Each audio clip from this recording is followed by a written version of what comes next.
میں ان شواہد کی بنا پر یہ یقین رکھتا ہوں پورا ترکش بیلٹ سلسلہ مجددیہ نقشبندیہ کے ساتھ یہ پورا سلسلہ افغانستان سے چلیے ترکستان سے چل کر ترکی تک پورا یہ جو نان عرب ورلڈ ہے نان عرب مسلم ورلڈ وہ سلسلہ مجددیہ حضرت احمد سرہندی رحمت اللہ علیہ گردن نہ جھکی جس کے جہانگیر کے آگے جس کے نفس گرم سے ہے گرمی احرار یہ انہی کا سلسلہ ہے جو پورے ٹرکش بیلٹ میں آپ کو نظر آئے گا. پھر شاہ ولی اللہ جیسا مفکر. بہرحال یہ تمام شواہد ہیں اور میرے لیے تو سب سے بڑے شواہد جو ہے اب وہ احادیث دیکھیے جو حضور نے بیان فرمائی. جب یہ مارکا گرم ہوگا ایک حدیث ہے حضور فرماتے ہیں ابن ماجہ کی روایت ہے حضرت عبداللہ ابن حارث رضی اللہ تعالی عنہ سے یخرج ناس من المشرق یوطئون للمہدی یعنی سلطان ہی.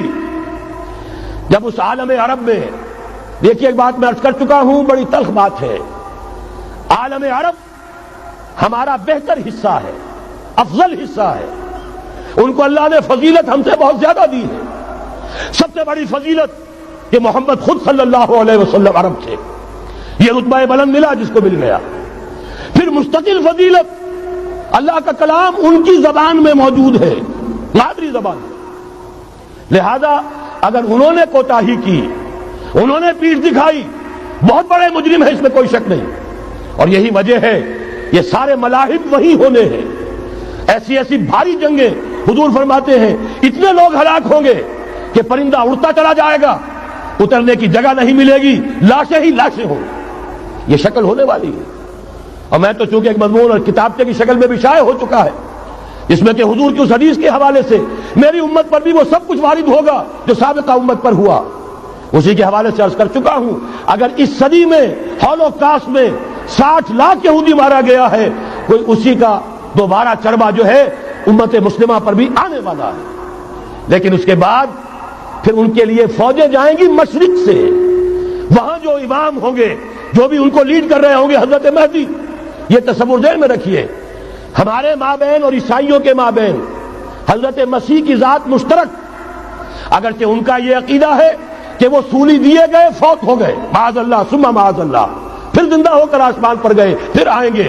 ہم کہتے ہیں نہیں وہ سولی دیے ہی نہیں گئے وہ زندہ آسمان پر اٹھائے گئے واپس آئیں گے. گویا کہ بہت حد تک اشتراک ہے لیکن ایک اختلاف بھی ہے.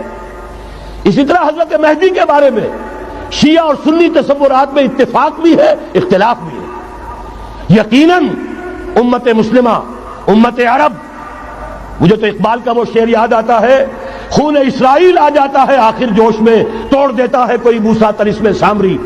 تو کیا خون اسماعیل جوش میں نہیں آئے گا؟ حضرت اسماعیل کی نسل میں حضور اور حضور کی صاحبزادی حضرت فاطمہ رضی اللہ تعالی عنہا. حضور نے فرمایا میری اس بیٹی کی نسل میں اللہ تعالیٰ ایک شخص کو اٹھائے گا جو اس وقت مسلمانوں کی قیادت کرے گا. یہ چیز ہمارے اور اہل تشیع کے مابین مشترک. فرق یہ ہے وہ سمجھتے ہیں کہ ان کے 12ویں امام کہ جو آج سے 1200 برس قبل روپوش ہو گئے تھے وہ ظاہر ہوں گے. ہمارے نزدیک نہیں. وہ پیدا ہوں گے نو مولود ہوں گے عام انسانوں کی طرح آئیں گے ہوں گے نسل فاطمہ میں سے رضی اللہ تعالی عنہا اور وہ اس وقت عربوں کی قیادت کریں گے. خون اسماعیل آ جائے گا آخر جوش میں اور کوئی حضرت مہدی وہ آئیں گے اور اٹھیں گے اور قیادت کریں گے دجال سے مقابلہ کریں گے اور اس ملاحم کے اندر قیادت فرمائیں گے. لیکن ان کی مدد کے لیے مشرق سے فوجیں آئیں گی. گویا کہ پہلے مشرقی کسی ملک میں یہ نظام قائم ہو چکا ہوگا کوئی ایسی طاقت وجود میں آ چکی ہوگی کہ جب وہاں بھٹی دہکے گی تو وہاں کے مسلمانوں کی امداد مشرقی ممالک سے جائے گی. اور ایک دوسری حدیث میں یہ تو ترمذی کی روایت ہے کتب حدیث میں 3 نمبر پر کتاب یہی ہے صحیح بخاری صحیح مسلم پھر یہ جامع ترمذی. اس میں حضرت ابو ہریرہ سے روایت ہے یخرج من خراسان رایات سود.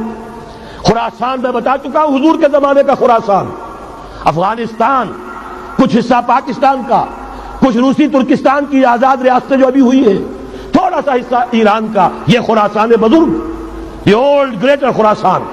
یہاں سے فوجیں چلیں گی سیاہ علم برآمد ہوں گے اور کوئی طاقت انہیں روک نہ سکے گی ان کا منہ پھیر نہ سکے گی. یہاں تک کہ وہ ایلیا حضور کے زمانے میں یروشلم کا نام تھا یہاں تک کہ ایلیا میں جا کر نصب ہو جائے. گویا کہ یہ جو ہمارے ہاتھ سے نکلا ہے قبضے سے پہلے بھی عربوں کے ہاتھوں سے نکلا تھا بیت المقدس یروشلم، عرب واپس نہیں لے سکے تھے۔ کرد خون صلاح الدین ایوبی اس نے واپس لیا، عربوں میں دم نہیں رہا تھا، عیاشیوں کی وجہ سے کھوکھلے ہو چکے تھے۔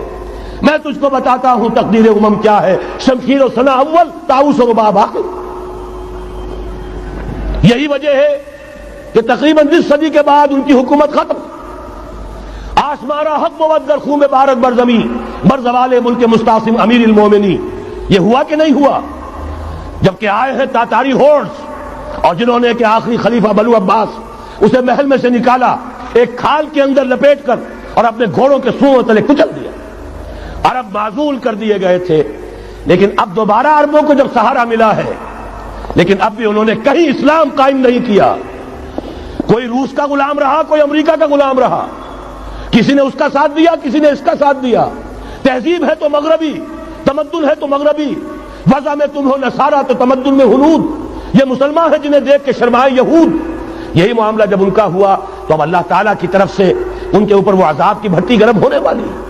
لیکن اس کے بعد پھر یہاں سے جائیں گے وہ جو ان کی مدد کریں گے، اور یہ ایلیا کو واپس لینے والے، یہ مشرق سے چلنے والے لشکر ہوں گے۔ یہ 2 حدیثیں ابھی سن لیجئے، اور تیسری حدیث یہ ہے، حضور نے فرمایا، یہ سنن نسائی کی روایت ہے، قال رسول اللہ صلی اللہ علیہ وسلم عصابتان من امتی احوذهم اللہ من النار احرزهم اللہ من النار۔ میری امت کے 2 لشکر ایسے ہوں گے جنہیں اللہ نے آگ سے نجات دے دی ہے، پہلے ہی سے ڈکلیئرڈ ہے۔ عصابت تغزو الہند، ایک لشکر کے جو ہند پر حملہ آور ہوگا، وعصابت تکون مع عیسیٰ ابن مریم علیہ السلام، اور دوسرا لشکر وہ ہے جو حضرت عیسیٰ کے ساتھ جا کر اور ان کے ساتھ مل کر یہودیوں کے خلاف جنگ کرے گا۔ میں اس حدیث کا جو مطلب سمجھتا ہوں واللہ عالم، یہ اسی علاقے میں جب انقلاب آ جائے گا، یہ علاقہ خراسان اور پاکستان، جب یہاں نظام خلافت قائم ہوگا، یہاں سے اسلام کی توسیع ہوگی، اور یہاں سے جانب مشرق ہند اور جانب مغرب یہ جو یہودیوں کا سیلاب آ رہا ہے، ان دونوں کا مقابلہ کرنے کے لیے انشاءاللہ العزیز، ورنہ یہ عصابتان جو ہے ایک حدیث میں جمع کرنے کی کوئی اور حکمت ہو نہیں سکتی، ورنہ تو ہندوستان پہ کئی لشکر آئے ہیں، لیکن یہ کہ در حقیقت اسی وقت جبکہ عالم عرب میں وہ بھٹی دہکے گی، اسی وقت یہاں انقلاب آ چکا ہوگا۔ ایک طرف یہاں سے مدد کے لیے لشکر جائیں گے کہ جو مسلمان عرب جو ہیں ان کی مدد کریں گے، حضرت مہدی کے جھنڈے تلے لڑیں گے، حضرت مہدی کی حکومت کو مستحکم کریں گے، یؤتون للمہدی۔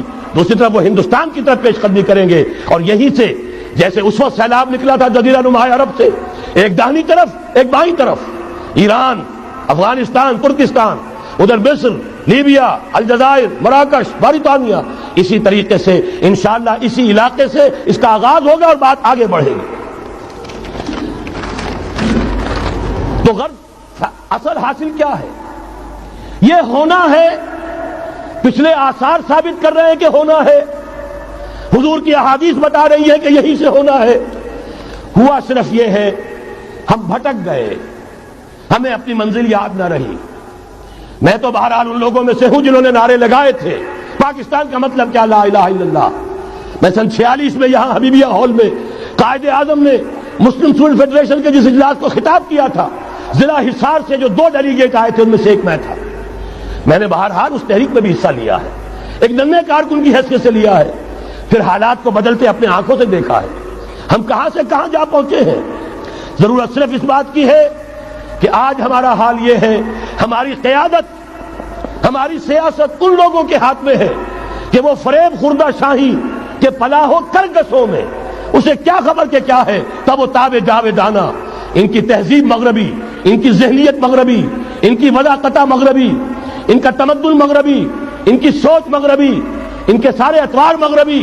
لہذا در حقیقت ایک تو یہ کہ ان سے چھٹکارا پانا، اور دوسرے یہ کہ در حقیقت مغرب کی تمام طاقتوں کو للکارنے کے لیے اس قوم کے اندر سے جذبہ ایمان، جذبہ جہاد کو برآمد کرنا، یہ 2 کام ہیں جو کرنے ہیں۔ اور اگر ہم یہ کر لیں گے، جیسا کہ میں نے آیت آپ کو سنائی تھی، اللہ کا کوئی وعدہ غیر مشروط نہیں، ایمان اور عمل صالح، ایمان اور جہاد، یہ وعدے پورے کرو گے تو اللہ کا وعدہ بھی پورا ہوگا۔